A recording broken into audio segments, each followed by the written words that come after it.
Voyez comme la vie est dure pour ce petit chassistant. Le mois de septembre arrive à grands pas et qui dit septembre dit rentrée littéraire. Et on commence à voir une profusion de listes telles que les 10 livres qu'on vous conseille de lire en cette rentrée, les 5 coups de cœur de la rédaction et énormément d'articles de presse qui tournent un peu autour des mêmes livres et autour des mêmes auteurs et autrices. Et puisque pour une fois en 10 ans, j'ai l'occasion de vraiment me concentrer sur les livres que j'ai vraiment envie de lire, j'ai décidé de vous faire une petite wishlist de la rentrée littéraire. Donc à savoir que ce sont des livres que je n'ai pas lus, qui me font juste extrêmement envie et qui sont de plus petits éditeurs ou qui sont des livres dont on entend un peu moins parler, qui ont des thématiques qui m'intéressent un peu plus que dans la production franco-française, puisque si je ne me trompe pas, dans ma sélection, il n'y a que des auteurs et autrices étrangers. Étrangères. Bref, alors à savoir que j'utilise mon ordinateur, donc c'est pour ça, en fait j'ai vraiment envie que ce soit une vidéo très chill, voilà, puisque ce sont des livres que je n'ai pas lus, j'ai juste envie qu'on discute, qu'on dise bah voilà, celui-ci me fait envie ou pas, et voilà, et 10 romans étrangers, non il y a un essai. Je vais commencer par les 4 qui se rapprochent le plus de la littérature générale et ensuite on partira vers tout ce qui se rapproche un peu plus de l'imaginaire, du polar, enfin de la littérature de genre quoi. En premier nous avons Nous serons Tempête de Jesmyn Ward. C'est une autrice afro-américaine qui avait sorti un autre livre qui s'appelle Le Chant des Revenants et qui m'avait fait extrêmement envie, mais bien évidemment que je ne me suis pas donné le temps de le lire. Et elle a été, je crois, primée à 2 reprises du National Book Award, donc c'est plutôt intéressant.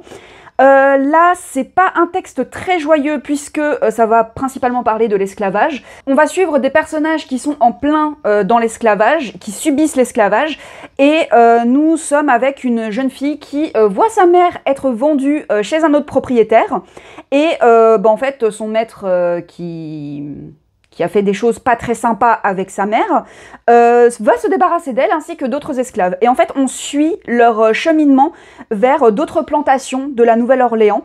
Et c'est un peu... oui, je dirais presque que c'est un peu un voyage un peu western, dans le sens où on est vraiment dans la campagne états-unienne. Je sais pas exactement quand d'ailleurs, et apparemment la protagoniste a également une grande connexion avec la nature, donc c'est un peu ce genre de thématique que j'aime énormément retrouver dans la littérature américaine, voilà les grands espaces et les dangers qui peuvent se présenter lorsque on se balade dans les grandes plaines américaines. C'est, voilà, j'ai vraiment envie que ce soit un peu de l'aventure et puis qui porte également un message anti-esclavage. Très hâte de l'acheter et de le lire parce que voilà, c'est vraiment un livre qui me fait très envie, qui parle d'un message qui est universel et qui est très important à mon sens de toujours porter. Et en plus, la couverture, elle est magnifique. Belfond, en règle générale, j'aime beaucoup les couvertures qu'ils font pour leur grand format. D'ailleurs, le deuxième livre dont je vais vous parler, c'est également un titre étranger de la maison d'édition Belfond. C'est Mon ami de plume de Yi-Hoon Lee. Je vais arrêter d'écorcher les noms des auteurs et autrices étrangers et étrangères. Nous suivons Agnès qui est en Amérique le jour où elle apprend le décès de son amie Fabienne, qui était une personne apparemment très proche d'elle et pour qui elle a été importante pour tout un pan de sa vie. Voilà, ce sont 2 fillettes qui se sont créées une bulle d'imagination, d'histoire et de rêve pour mieux échapper à la rudesse de la vie de la France d'après-guerre. Yes. Et en fait, il va y avoir une énorme trahison de la part de Fabienne qui va manifestement couper les ponts puisque c'est un roman qui parle également de manipulation, de trahison dans l'amitié.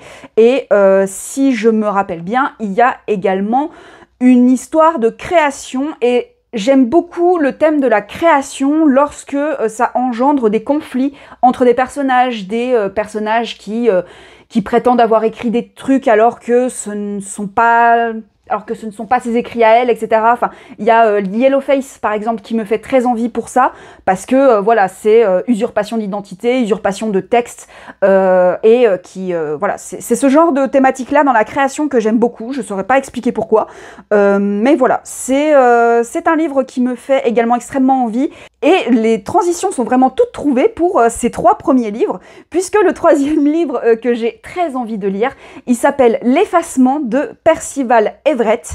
C'est une sortie poche, puisque le titre grand format qui s'appelle James, du même auteur, va sortir aux éditions de l'Olivier dans la même période pour la rentrée littéraire, peut-être même le même jour, si je me trompe pas. On va suivre un auteur noir qui n'est pas très connu et qui ne vend pas énormément de livres, être scandalisé par le triomphe d'un best-seller. C'est un mauvais roman selon lui, puisque ça réunit tous les clichés qu'on peut lire sur le ghetto, et c'est un best-seller, et ça l'offense au plus haut point. Du coup, il décide d'écrire un roman qui reprend tous ces clichés, et de l'écrire sous pseudonyme, et bah vous vous doutez que en fait ça va devenir un best-seller, et du coup il va se poser la question de justement les clichés dans les romans. Qu'est-ce que les gens ont vraiment envie de lire? Est-ce qu'ils ont vraiment envie de découvrir des pans de la société américaine, ou est-ce qu'ils ont juste envie de lire des clichés? Là encore, toute la thématique de la création, qu'est-ce qu'on met dans un livre, qu'est-ce qui va vendre, qu'est-ce qui va faire qu'un message va passer, est-ce qu'on est obligé de passer par des clichés pour faire passer un message? Voilà, c'est vraiment ce genre de thématique qui me fait vibrer. Nous allons quitter les États-Unis pour partir en Corée du Sud avec Les 8 vies d'une mangeuse de terre de Mirinei Lee. J'espère que je le prononce bien, les prénoms, j'ai du mal. On va suivre Miran, j'espère que je le prononce bien, qui vit dans un institut spécialisé pour personnes âgées, puisque madame a presque 100 ans. Et en fait, il y a une employée de cette maison de retraite qui va inviter les pensionnaires à résumer leur existence en 3 mots. Sauf que, la protagoniste, 3 mots, ça suffit pas. Elle va en sélectionner 7. Esclave, reine de l'évasion, meurtrière, terroriste, espionne, amante et mère. Tout un programme. Je pense que ça peut être hyper sympa pour découvrir l'histoire de la Corée du Sud, puisque je ne suis pas très renseignée sur l'histoire de la Corée du Sud. Je ne m'intéresse à ce pays que depuis très peu de temps. Donc je pense que ça peut être hyper intéressant. J'espère que ça va être une bonne porte d'entrée avec plein de rebondissements, plein d'actions. Voilà, j'espère que ça va être une bonne lecture. En tout cas, il me fait bien envie. On va faire un petit détour vers les essais. Et il y a un essai, dès que j'ai vu la couverture, je me suis dit, mais lui, il fait partie de ma wishlist. Je ne regarde même pas le résumé, j'ai à peine zioté, et ça n'a fait que confirmer que j'avais très envie de le lire. Il s'agit de Monstrueuse de Taous Merakchi. Elle avait déjà sorti un essai qui s'appelle Vénère, être une femme en colère dans un monde d'hommes, qui me faisait déjà très envie au moment de sa sortie, par rapport à la thématique des films d'horreur. Voilà. L'autrice va y exprimer l'amour qu'elle ressent pour les films d'horreur, le monstrueux, depuis sa plus tendre enfance. C'est un livre qui s'adresse à la fois aux fans confirmés, aux adeptes du petit bain, et à celles qui regardent le pédiluve d'un air méfiant mais intrigué. C'est un petit peu autobiographique aussi de ce que j'ai compris, puisqu'elle va parler de son propre rapport aux films d'horreur et comment est-ce qu'elle est tombée dans le genre, et comment est-ce que ces films l'ont accompagnée pendant sa vie. Et c'est un peu la réponse à la question de « Mais pourquoi tu t'infliges ça ?» Et j'ai eu cette question bon nombre de fois également. Et j'ai très envie de lire ce livre. Ensuite, nous passons enfin à la littérature de genre, puisque on va commencer avec Graveyard Shift de M.L. Rio. Vous le voyez juste ici, j'ai déjà un autre livre de cette autrice il s'agit de If We Were Villains. Mais je ne l'ai toujours pas lu, il fait toujours partie de ma palle. Mais comment vous dire que dès que j'ai lu les premiers mots du résumé de cette novella, je crois que c'est plus de la taille d'une novella, d'un petit roman. Chaque soir, dans le vieux cimetière de l'université, le chemin de 5 travailleurs de nuit se croise. J'ai lu ça, j'étais en mode, ok, ça parle de cimetière, il fait partie de ma wishlist. Non, en vrai, il y a aussi toute une histoire un peu d'enquête sur, je crois qu'il y a une tombe qui est toute fraîche, mais on ne sait pas pour qui c'est. Voilà, ce genre de choses. Et ça peut très bien se lire à la période d'Halloween, ça. Vraiment, en octobre, il va être pépitas. En parlant de polar, on va rester dans le genre avec Strange Houses de Oketsu.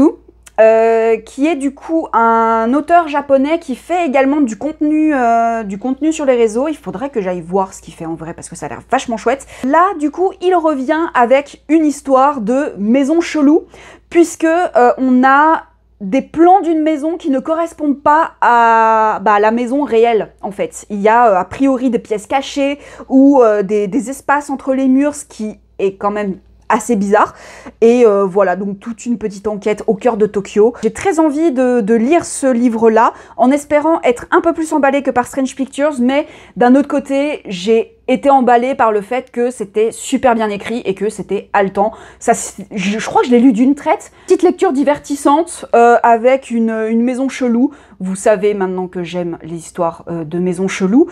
Il y en a d'autres qui arrivent, ne vous inquiétez pas. Il y en a, c'est les 2 derniers. Ensuite, comment ne pas parler de la reine de l'horreur argentine, Un lieu ensoleillé pour personnes sombres, de Mariana Enriquez.